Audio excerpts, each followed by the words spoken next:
sobre a paternidade de Deus, amém? Algumas coisas assim que eu sempre penso quando eu leio essa passagem, né? Lucas 15, a partir do verso 11, é a parábola do filho pródigo, bem conhecida de todos nós. Diz assim: disse Jesus, né? Certo homem tinha 2 filhos. O mais moço deles disse ao pai: Pai, dá-me a parte dos bens que me cabem. E ele lhes repartiu os haveres. Desrepartiu os haveres. O pai repartiu a herança entre os 2 filhos. Passados não muitos dias, o filho mais moço, ajuntando tudo o que era seu, partiu para uma terra distante e lá dissipou todos os seus bens, vivendo dissolutamente. Depois de ter consumido tudo, sobreveio àquele país uma grande fome. E ele, o filho pródigo, né, começou a passar necessidade. Então ele foi e se agregou a um dos cidadãos daquela terra, e este o mandou para os seus campos a guardar porcos. Ali desejava ele fartar-se das alfarrobas que os porcos comiam, mas ninguém lhe dava nada. Então, caindo em si, disse: quantos trabalhadores de meu pai têm pão com fartura, e eu aqui morro de fome? Levantar-me-ei e irei ter com meu pai, e lhe direi: Pai, pequei contra o céu e diante de ti. Já não sou digno de ser chamado teu filho. Trata-me como um dos teus trabalhadores. E levantando-se foi para seu pai. Vinha ele ainda longe, quando seu pai o avistou, e compadecido dele, correndo, o abraçou e o beijou. E o filho lhe disse: Pai, pequei contra o céu e diante de ti. Já não sou digno de ser chamado teu filho. O pai, porém, disse aos seus servos: trazei depressa a melhor roupa e vestiu. Ponde-lhe um anel no dedo e sandálias nos pés. Trazei também e matai o novilho cevado. Comamos e nos alegremos, porque este meu filho estava morto e reviveu, estava perdido e foi achado. E começaram a regozijar-se. Ora, o filho mais velho estivera no campo, e quando voltava, ao aproximar-se da casa, ouviu a música e as danças. E perguntou um dos criados o que era aquilo.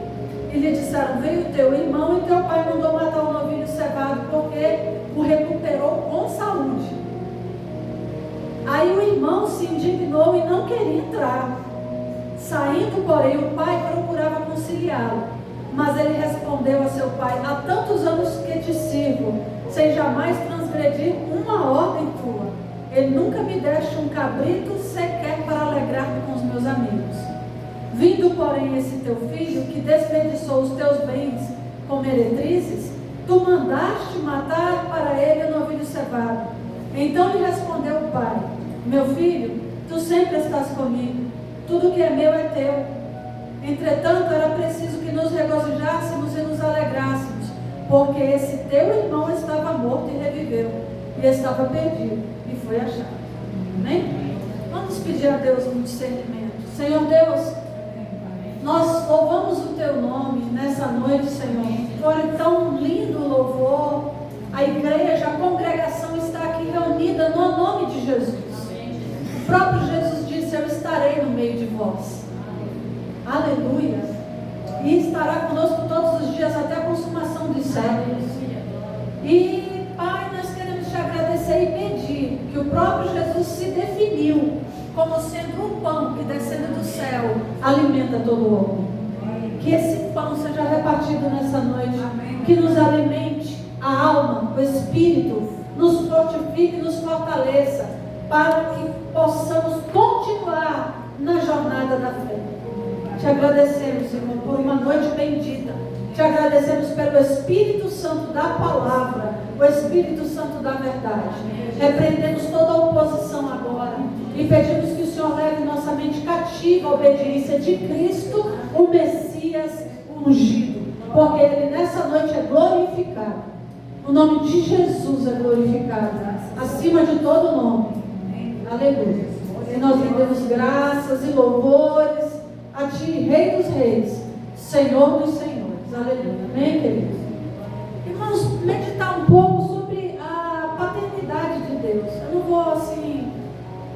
ficar, falar muito, mas o que me vem à mente, né, nessa parábola do filho pródigo, um pai que tinha 2 filhos, um filho que chega para ele e praticamente o mata vivo, porque tem filho assim, que mata o pai vivo. Esse matou. Quem faz direito sabe, não existe herança de quem não morreu. É um dos princípios do direito, é que não há herança de quem está vivo. Claro que a pessoa pode fazer um testamento, dispor dos seus bens, mas a pessoa ainda não morreu. Mas esse filho matou o pai vivo. E por quê? Porque ele queria a parte dos bens dele. Para quê? Logo provou-se que esse filho não sabia administrar o que tinha, né? Porque ele vai viver dissolutamente, realmente. Por que é pródigo? É pródigo porque ele gasta mais do que ganha, né? A prodigalidade é isso, é gastar dissolutamente, irresponsavelmente, a gastar além daquilo que se tem de forma irresponsável. Ele é pródigo, né? E ele mata o pai, pega a herança e sai e vai e prova que ele mesmo não sabe administrar a vida dele. Esse é um dos filhos desse pai. Que muitas vezes, irmãos, essa parábola aqui do filho pródigo, na verdade, retrata a vida de muitos cristãos. Estão dentro da casa de Deus. A casa do pai é sempre uma casa de proteção, pelo menos é para ser assim. É claro que há distorções, né? Há famílias que praticamente a mãe é mãe e pai também. Mas a casa do pai, dos pais, a casa dos nossos pais, é para ser, na concepção de Deus, a proteção para os filhos. E é um símbolo da igreja do Senhor. O Evangelho é o lugar da proteção. É a casa do Pai. O Evangelho, que é a palavra de Deus, a igreja, que é o corpo vivo de Cristo, representa o lar de todo cristão. Né? Congregar é mandamento. Você está vinculado a uma igreja, você fazer parte do corpo de Cristo, você participar da vida de fé, da comunidade da fé, é mandamento de Deus. Tudo isso faz parte da casa do Pai.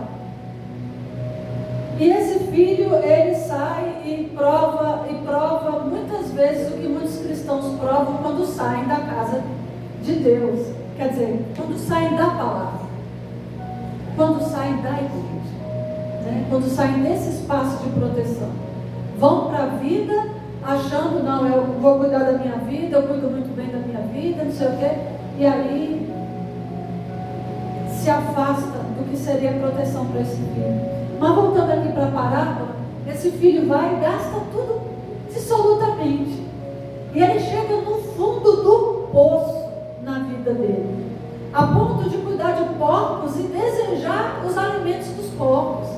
Tamanha era o estado de miséria que ele estava vivendo naquele momento da vida dele. Quando ele se lembra que na casa do pai dele, os criados, os empregados, tinham muito mais do que ele estava tendo naquele lugar. E ele pensa assim, sabiamente ele pensa, né? Vou voltar. Porque se eu não puder mais ser filho, pelo menos empregado eu posso ser, né? Qualquer coisa na casa do meu pai é melhor do que estar fora da casa do pai, entende? E aí ele volta. Então, mas eu não vou colocar aqui a nossa visão nos filhos, não, porque um filho deste homem era ganancioso, queria gastar, queria ter, inclusive gastar o que o pai tinha, o que ele não conquistou com as próprias mãos. Ganancioso, dominado por um espírito de ganância, até que a vida dá uma lição nele e ele volta arrependido. E o outro filho que fica lá e se aborrece porque o pai faz uma festa para aquele filho que estava perdido e foi achado, o irmão que estava sempre todo certinho joga na cara do pai aquilo que sempre fez para ele. Muitos cristãos são assim também. Não é ganancioso, mas é legalista, né? Faz com uma mão, mas cobra com a outra mão. Deus, eu te sigo, Deus, eu faço tudo para você e isso. E por que isso está acontecendo comigo? É a primeira reação de um cristão carnal. A primeira reação de um cristão carnal quando passa por dificuldade é querer jogar na cara de Deus aquilo que faz. Em vez de confiar na bondade e na providência e no caráter do pai que tem. Então os dois filhos desse homem são assim, um ganancioso, o outro legalista. Mas, irmãos, eu quero só que você foque nesse quadro que é a parábola, que Jesus pinta nessa parábola. A Bíblia diz que o rapaz, quando cai em si, e é o que acontece mesmo, tem sempre aquele bendito dia que a pessoa cai em si. Quando o rapaz cai em si, ele se levanta e diz a Bíblia, foi para seu pai. Agora vejam o quadro que Jesus pinta. Ele foi para seu pai, vinha ele ainda longe. Imagine uma fazenda onde você olha para o infinito, porque não tem fim. Mas naquela fazenda, naquele lugar, vinha o rapaz ainda longe quando seu pai o avistou. Esse é o retrato do pai que Jesus pinta. Jesus diz que o filho ainda estava longe quando o pai o avistou. Dá a entender que o pai estava esperando por aquele filho todos os dias, desde que aquele filho se afastou.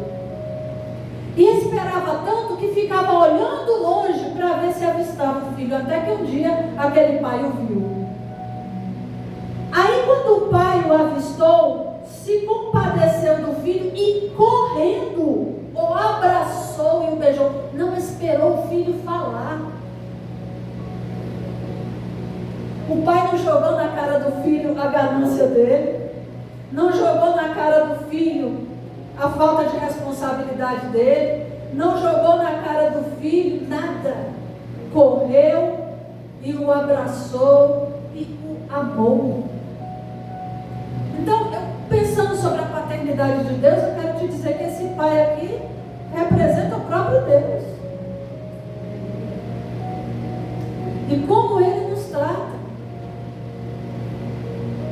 Como o amor de Deus é tão grande por nós, que ele deu seu único filho, para que todo aquele que nele crê não pereça, mas tenha a vida eterna. Deus amou o mundo de tal maneira, Deus amou a minha vida, amou a sua. A Bíblia de Gênesis a Apocalipse, ela fala do amor de Deus. É sempre Deus atrás do ser humano que ele criou, a ponto de dar a Jesus, um justo morrendo pelos injustos, um santo morrendo pelos pecadores, porque o preço a ser pago é caro, é preço de sangue, mas Deus pagou esse preço, para que nós fôssemos feitos filhos de Deus, resgatando aquele filho que Deus criou. Ele avistou de longe, o abraçou, o beijou e o amou. Eu penso, irmãos, que esse filho, maior foi a lição do amor do que a lição da bronca. As broncas são necessárias, a correção é necessária, a disciplina é necessária. Eu não estou falando de um Deus que passa a mão na cabeça de quem está errado, não, porque Deus não faz isso, né? A ponto de ele colocar o apóstolo Paulo para dizer que ele disciplina todo filho que ele ama, porque se o filho ficar sem disciplina, não é filho, é bastardo. Mas ele diz, mas vós sois filhos, e porque sois filhos, sois disciplinados. Então a gente tem um pai que nos cuida de nós, que nos disciplina porque nos ama. Paternidade de Deus. Ninguém está aqui feito batata na areia, entende? Você pode estar aqui nessa terra sem pai, sem mãe, mas eu quero te dizer, sem pai, sem mãe físicos, porque a paternidade paternidade de Deus, a todo tempo ela te protege, a todo tempo ela te alcança, a todo tempo ela se revela para você. Um Pai presente, um Deus presente. Jeová Nissi, o Senhor é a nossa bandeira, né? O Jeová Rafa, o Senhor, um Pai que nos sara, um Jeová Jireh, o Deus que provê todas as coisas, porque todos nós estamos aqui vestidos, nos alimentamos e temos um lugar para dormir, porque a bondade de Deus, a paternidade dele, cuida de nós desde sempre. É por isso que a sua vida não é um acaso. É por isso que você não está aqui, porque, sei lá, amados, você não nasceu da vontade da carne, nem da vontade do sangue, mas do Espírito e da água. Do Espírito e da água, foi o que Jesus falou para Nicodemos. Importa-vos nascer de novo, o que nasceu da carne é carne, mas o que nasceu do Espírito é Espírito. Glória a Deus. Amém? Então, assim, nós temos essa paternidade de Deus todo tempo se revelando a nós. Eu vou pegar os bens agora e distribuir dissolutamente? Não. Eu vou ser legalista, querendo jogar na cara de Deus tudo que eu faço? Não. Sabe, irmãos, se a gente parar para pensar bem, nada vem de nós. Tudo é dom de Deus. Até o fato de virmos para um culto como esse, não vem de nós, é dom de Deus.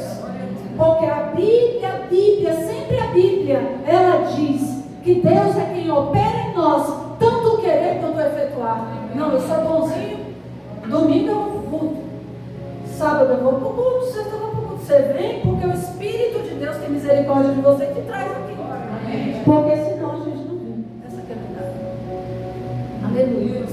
Então, é a paternidade de Deus, e Deus, tempo todo, como eu disse para vocês, Ele se revela nessa verdade imutável na Bíblia, que Deus é bom.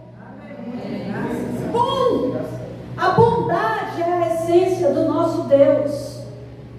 E é dever nosso não só saber disso, mas provar da bondade divina. Porque Deus é tão bom que Ele quer que você veja por A mais B que Ele é bom para você.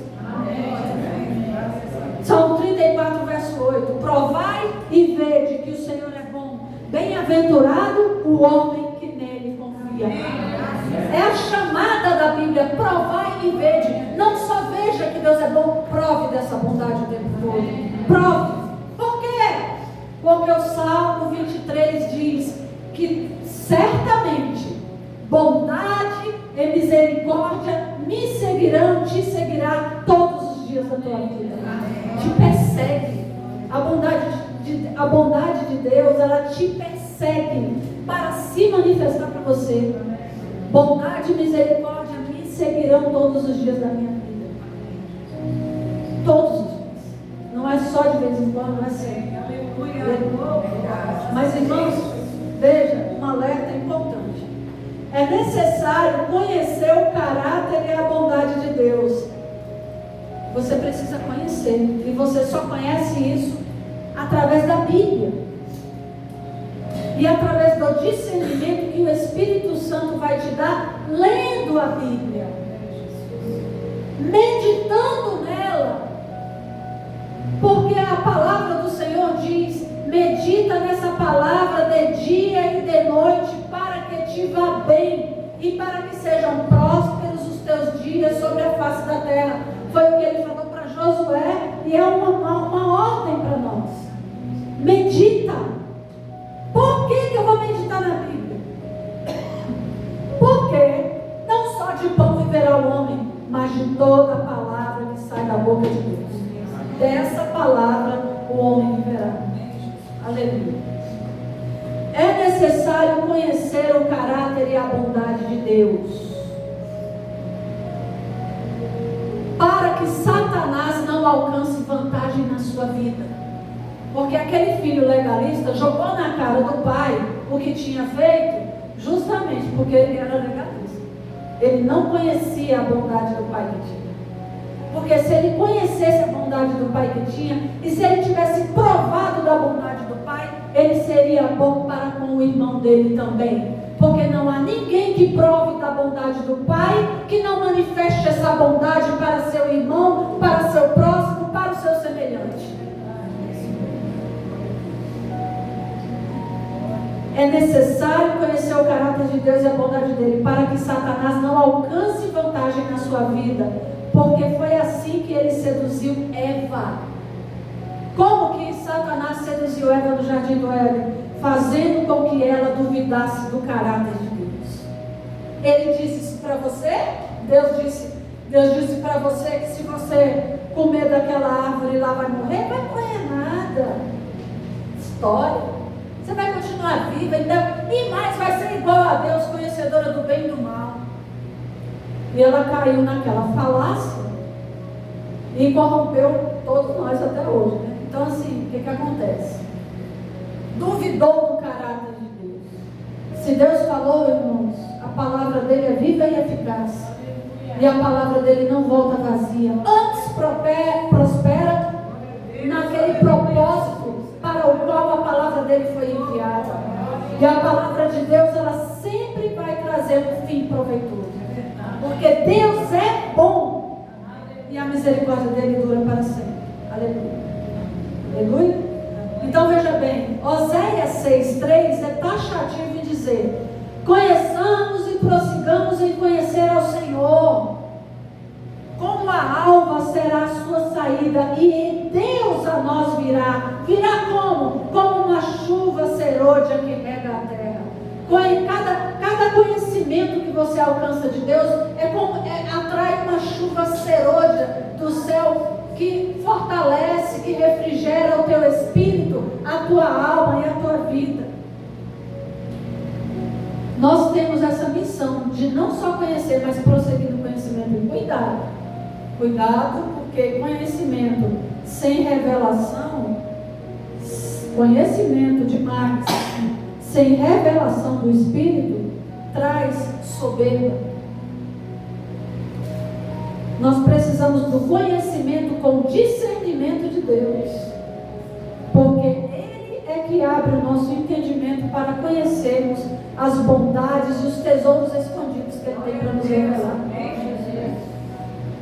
Queridos, voltando aqui para essa questão de paternidade, veja que honrar pai e mãe é mandamento bíblico, é ordem.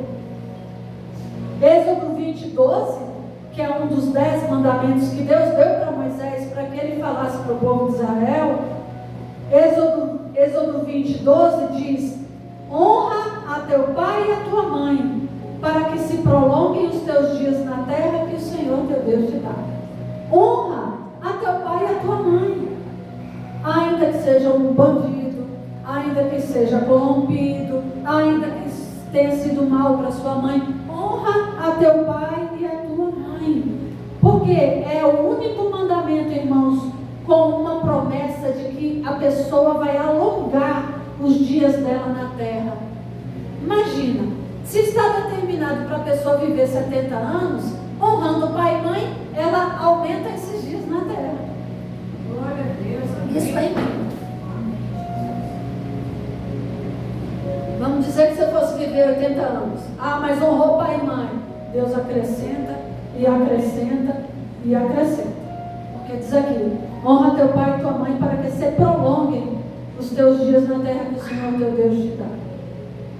Pensando nisso, honrar pai e mãe, eu quero ler aqui para você uma outra parábola do Senhor Jesus, que é muito interessante. Ela está em Mateus 21, a partir do 28, que diz assim, Mateus 21, 28, a parábola dos 2 filhos.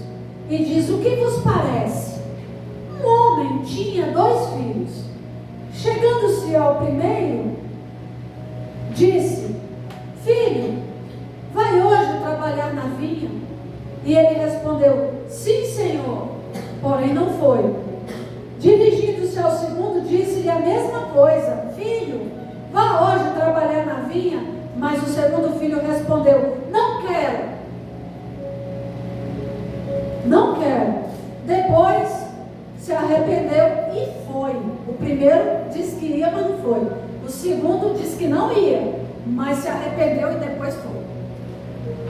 Dirigindo-se, aí qual dos dois, aí Jesus pergunta para os discípulos, no verso 31, qual dos dois filhos fez a vontade do Pai? E os discípulos responderam, o segundo, aquele que disse que não ia, mas se arrependeu e foi. Declarou-lhes Jesus, em verdade vos digo, que publicanos e meretrizes vos precedem no reino de Deus. Porque publicanos e meretrizes não querem saber do Evangelho. Não. Mas se a palavra viva chega para eles, em algum momento ilumina a mente deles, eles se arrependem e vêm. Mas os sacerdotes daquela época que estavam dentro do templo não queriam saber do reino de Deus, né? Então assim, mas eu quero voltar nos dois filhos aqui. Filho, vai trabalhar na vinha? Eu vou, pai. Não foi. E o segundo, não vou, não quero. Isso não é para mim. Depois se arrepende e vai. Qual dos dois fez a vontade do Pai? Jesus disse, o segundo. Aí, irmãos, por quê? Porque honrar pai e mãe, como diz aqui esse mandamento, honra teu pai e tua mãe para que se prolongue os teus dias na terra. Honra teu pai e tua mãe. Na verdade, irmãos, é obedecer. Até com o nosso Deus, que é nosso Pai. Muitas vezes a vontade de Deus, ela não é agradável à nossa carne. Muitas vezes uma ordem de Deus, ela não vai ser fácil de ser cumprida. Muitas vezes vai implicar num sacrifício da minha parte ou da sua parte. Mas no fim, irmãos, filho mesmo, que faz a vontade do Pai, é aquele que obedece. Por quê? Porque obedecer é melhor do que sacrificar. Esse é o filho que honra o pai e que honra a mãe. E honrar pai e mãe é algo tão sério. Eu estive pensando agora à tarde nisso. Honrar pai e mãe é tão sério na Bíblia que Deus coloca como um sinal da apostasia no coração do ser humano a rebeldia contra os seus pais. Sinal de apostasia. Rebeldia contra os pais é sinal de apostasia. E também é um forte sinal do fim dos tempos. Observe o que diz Romanos capítulo 1. E como eles o quê? A degeneração da raça humana. E como eles não se importaram de ter conhecimento de Deus, assim Deus os entregou a um sentimento perverso para fazerem coisas que não convém. Capítulo 1 de Romanos, vocês sabem, fala da apostasia, também numa vertente sexual, onde o homem muda o uso natural da mulher, se inflamando com outro homem, e a mulher muda o uso natural da natureza, também indo para outros lados. Então ali, Romanos capítulo 1, Paulo vai falar sobre a apostasia do fim dos tempos. E Deus mesmo usa a boca dele para dizer, como eles não se importaram de ter conhecimento de Deus, Deus os entregou a um sentimento perverso para fazerem coisas que não convêm, estando cheios de quê? De iniquidade, de prostituição, de malícia, de avareza. Olha a ganância aí. Maldade, cheios de inveja, de homicídio, de contenda, de engano, de malignidade. Agora escuta, verso 30. Sendo murmuradores, reclamões, detratores, aborrecedores de Deus, injuriadores, soberbos, presunçosos, inventores de males e, pasmem, desobedientes aos pais e às mães. Porque aqui na Bíblia, Paulo poderia ter dito assim, simplesmente desobedientes aos pais. Não, ele separou pai e mãe e disse desobediente aos pais e desobediente às suas mães. Então, não honrar honrar pai e mãe é um sinal de apostasia. É algo muito sério, né? E aí eu estava assim sentada na mesa e o Espírito Santo disse para mim: honrar pai e mãe é honrar o próprio Deus. O Senhor falou: quando você honra pai e mãe, não importa se merece, se não merece, porque a gente não pode pensar assim. É mandamento honrar, é uma figura de autoridade. É claro que há casos tristes nessa terra, né, de abusos, e esses casos assim tristes, eu não estou me referindo a isso, eu estou me referindo à normalidade da vida, amém, irmãos? A normalidade da vida é que se o seu pai merece ou se não merece, é seu pai, ele é uma figura de autoridade na sua vida. Sua mãe é uma figura de autoridade, ela não é uma pessoa qualquer, não é amiga sua, ela é uma figura de autoridade. E honrar pai e mãe é honrar a figura do próprio Deus, merecendo ou não interessa. Até porque esse julgamento não cabe a nós com relação a ninguém. Só Deus é o juiz, amém? Aí eu quero encerrar então contando para vocês sobre algo da minha vida que eu tenho vivido, né?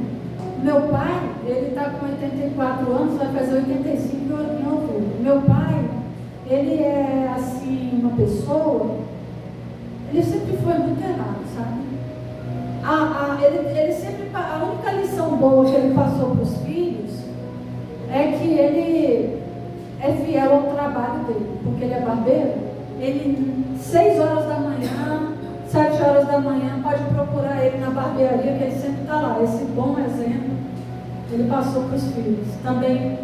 Mas assim, o meu pai, ele causou muitos males para minha mãe.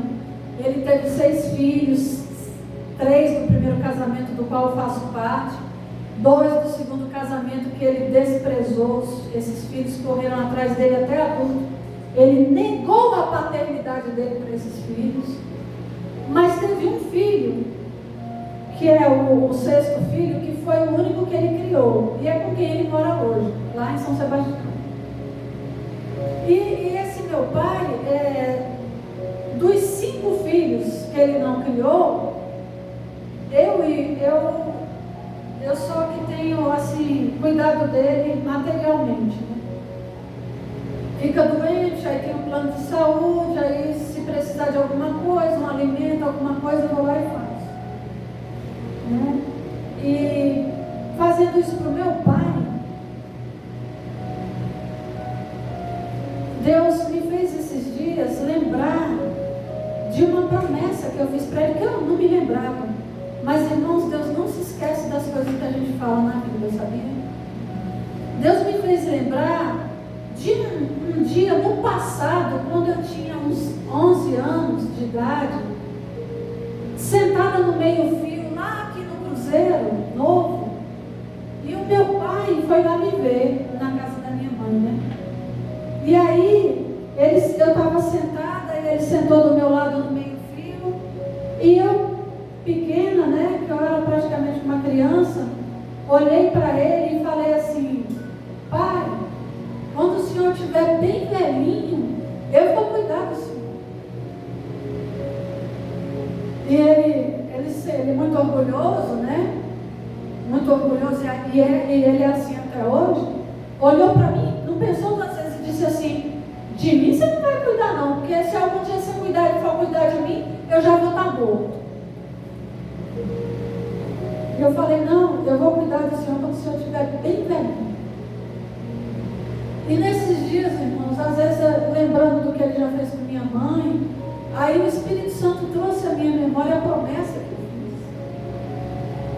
fiz. Ele não se lembra mais, meu pai, mas eu me lembro da promessa, porque Deus me fez lembrar.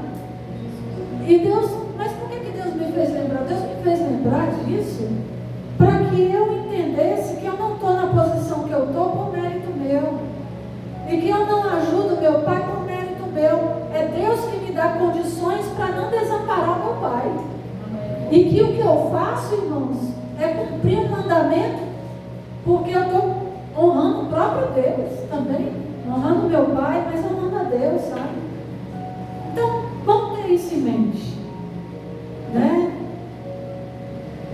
Deus olha para você, Ele não olha só para você. Ele olha para você e para a sua família, para a sua descendência, para a sua geração e para a sua ascendência. Foi por isso que Paulo, inspirado pelo Espírito Santo, disse: crê no Senhor Jesus Cristo e será salvo tu e tua casa. Então não importa onde seu pai está, com que jeito está, seus filhos onde estão, se foram gastar os bens dissolutamente no fim do mundo, não interessa. Neste planeta, onde houver alguém com uma gota de sangue sua, o manto da salvação, quando veio para você, se estende sobre toda a sua parentela. Porque Deus é Pai. É tu e tua casa. Entende? Então eu queria trazer isso para vocês, porque Deus me fez lembrar daquelas palavras que eu criança falei, que hoje eu vejo adulta com 55 anos, que eu não falei de mim mesma, foi o próprio Deus que usou minha boca. Quando o Senhor estiver velhinho, eu vou cuidar.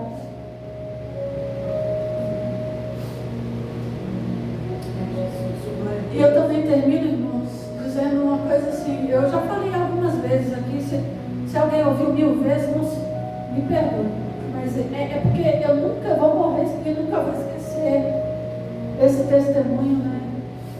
De um rapaz que estava perto do Natal, e o pai dele estava passando os últimos momentos da vida, estava agonizando mesmo de uma doença terminal no Rio de Janeiro, no hospital. E esse rapaz foi chegando o dia de Natal e ele cuidando do pai no hospital, e o pai daquele jeito, ele corria do trabalho para o hospital, do hospital para casa, para o trabalho, indo lá dar assistência para o pai, e assim meio cansado e perdido naquela situação que ele estava vivendo, cuidando do pai dele. Ele via as pessoas correndo de um lado para o outro, preparando a ceia do Natal, os presentes, andando com sacola para lá e para cá, para lá e para cá. E ele olhando aquilo e pensando o tempo todo, né? Eu preciso comprar um presente de Natal para o meu pai. Mas na ida ao hospital ele acabou esquecendo. E resumindo, irmãos, ele chegou um dia lá no hospital para cuidar do pai dele. E quando ele entrou no quarto, ele olhou para o pai dele assim, que estava assim, sem consciência já. E ele viu que o pai dele estava com a barba por fazer, estava cheirando mal. Aí ele saiu, foi na farmácia, comprou um barbeador, voltou, fez a barba do pai, chamou o enfermeiro, pediu para ajudar para dar banho no pai dele. E naquela noite o pai dele partiu. Estava limpinho, cheiroso na cama. O pai dele morreu. E era Natal. E ele parou e pensou assim: Natal, eu não comprei nada para o meu pai. Naquela hora Deus falou com ele e disse assim: você deu o melhor presente que você poderia ter dado. Você deu a você mesmo. Queridos, o melhor presente no Dia dos Pais é você. Amém. Eu quero deixar aqui uma coisa linda de um pai para um filho. Esse pai é Deus. E eu quero deixar uma palavra do teu pai para o seu coração. Está aqui em Miqueias 6:8, que diz assim: Ele te declarou, ó homem, o que é bom. E o que é que o Senhor pede de ti? Senão que pratiques a justiça e ames a misericórdia e andes humildemente com o teu Deus. Amém. Glória a Deus. Amém. É o Pai falando para você.